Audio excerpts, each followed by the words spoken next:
Cherupuzha Kundanthadam angels home special സ്കൂളിൽ കുട്ടികൾക്ക് വിഷരഹിത ഭക്ഷണം ലഭ്യമാക്കുക എന്ന ലക്ഷ്യത്തോടുകൂടി TSSന്റെ നേതൃത്വത്തിൽ സ്കൂളിൽ കൂൺ കൃഷി ഒരുക്കിയിരിക്കുന്നു.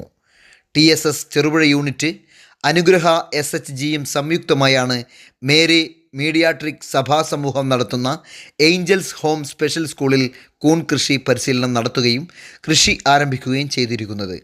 പരിശീലന പരിപാടിയുടെ ഉദ്ഘാടനം ചെറുപുഴ സെൻറ് മേരീസ് ഫെറോന വികാരി ഫാദർ ഫിലിപ്പ് ഇരിപ്പുകാട്ട് നിർവഹിച്ചു. സിസ്റ്റർ കൊച്ചുറാണി തോമസ് അധ്യക്ഷത വഹിച്ചു. ചെറുപുഴ കൃഷിഭവൻ കൃഷി assistant Suresh Kuttur, Delphi Davidson എന്നിവർ ക്ലാസ്സിന് നേതൃത്വം നൽകി.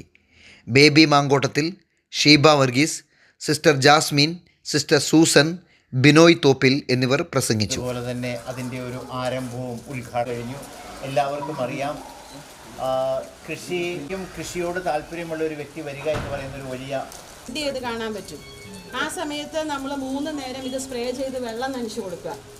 എന്നിട്ട് ഇതിന് ഇപ്പം ഈ ഒരു ഇത്രയും വലിയ ഹോളായതുകൊണ്ട് ഇതിൻ്റെ ആവശ്യമുള്ളൂ. എന്നിട്ട് ഇത് പുറത്തോട്ട് വരാൻ ബുദ്ധിമുട്ട് കാണിക്കുകയാണെന്നുണ്ടെങ്കിൽ ചെറിയ ബ്ലേഡ് കൊണ്ട് വരയിട്ട് കൊടുക്കുക, അതിനുള്ളിലൂടെ വരും. അപ്പം കണ്ടു ഇതിന്റെ പിന്നിൽ ഒരുപാട് എഫേർട്ട് ഉണ്ട് അല്ലേ?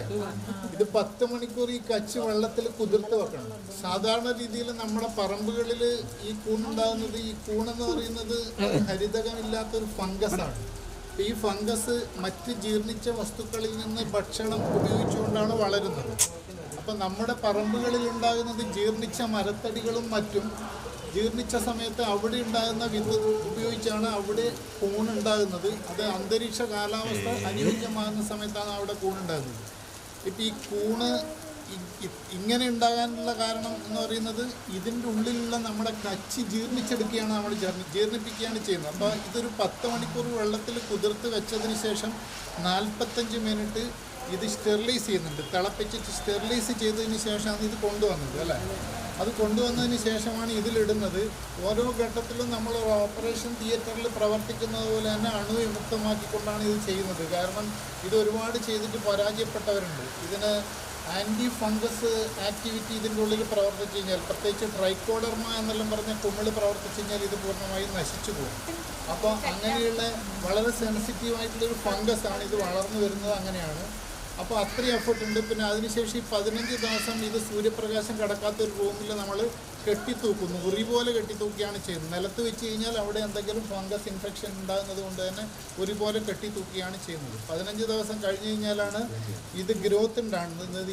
ഇതിൻ്റെ ഈ ഫംഗസ് സ്പ്രെഡ് ആകുന്നത്, അതിനെയാണ് മൈസീലിയം ഗ്രോത്ത് എന്ന് പറയുന്നത്. ആ ഫംഗസിനെ അത് മുഴുവൻ വെള്ള കളറായി മാറിക്കഴിഞ്ഞാലാണ് നമ്മൾ വീണ്ടും ഈ സുഷിരം പോരാതെ വന്നു കഴിഞ്ഞാൽ ബ്ലേഡ് കൊണ്ട് വരഞ്ഞിട്ട് അത് പുറത്തേക്ക് വരുന്നത്. ക്രിയ മാത്രമേ അതിൻ്റെ മുമ്പിൽ പറഞ്ഞു.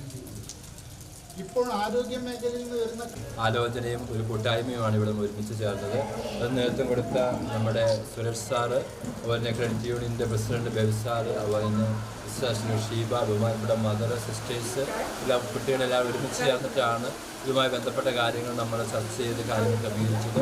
അപ്പോൾ ഇത് നമുക്കറിയാം, സുരേഷ് സാറ് പറയുണ്ടായി, വിഷമയമില്ലാത്ത ഏക ഭക്ഷ്യവസ്തു കൂണാണ് പറയുന്നത്. അപ്പോൾ തീർച്ചയായും അത് നമുക്ക് നമ്മുടെ ഭക്ഷണ സാധനമായി ഉപയോഗിക്കാൻ സാധിക്കുന്ന ഏറ്റവും ഉപകാരപ്രദമായൊരു കാര്യമാണ് ഈ കൂണെന്ന് പറയുന്നത്. അപ്പോൾ തീർച്ചയായും അത് നമ്മൾ പ്രായോഗിക ജീവിതത്തിൽ, കുടുംബത്തിൽ, എല്ലാ ഭവനങ്ങളിലും ഇതുപോലെ ഒരു കൂൺ കൃഷി ആരംഭിക്കുകയാണെങ്കിൽ അത് വളരെ ഉപകാരപ്രദമാണ്. നമുക്ക് വിഷമയമില്ലാത്ത നല്ല ഭക്ഷണം, നല്ല പോഷണ ഗുണമുള്ള ഭക്ഷണം നമുക്ക് കഴിക്കാതെ ഉപയോഗിക്കാൻ നമുക്ക് സാധിക്കുമെന്നുള്ളത് വളരെ നല്ല കാര്യമാണ്. ഇതുപോലെയുള്ള കൊച്ചു കൊച്ചു കാര്യങ്ങൾ പല കുടുംബങ്ങളിലും കൂട്ടായ്മകളും നമ്മൾ ക്രമീകരിക്കുമ്പോൾ തീർച്ചയായും നമ്മുടെ നാടിന് അത് ഉപകാരപ്രദമാണ്. അത് നമുക്ക് ഉപയോഗിക്കുകയും മറ്റുള്ളവർക്ക് കൊടുക്കുകയും ചെയ്യാം. അത് നമുക്ക് ലാഭകരമായ ഒരു കൃഷിയായിട്ട് ഈ കൂൺ കൃഷി നമുക്ക് മാറ്റാൻ സാധിക്കുമെന്ന് നമ്മുടെ സുരേഷ് സാർ പറയുകയുണ്ടായി.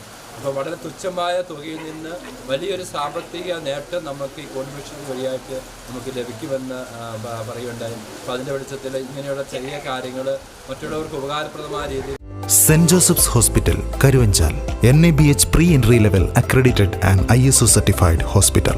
മലയോരത്തിന്റെ ചികിത്സാ മേഖലയിൽ അതുല്യമായ സേവന സന്നദ്ധതയുമായി 140 ബെഡുകളോടെ 24 മണിക്കൂറും പ്രവർത്തിച്ചു വരുന്നു.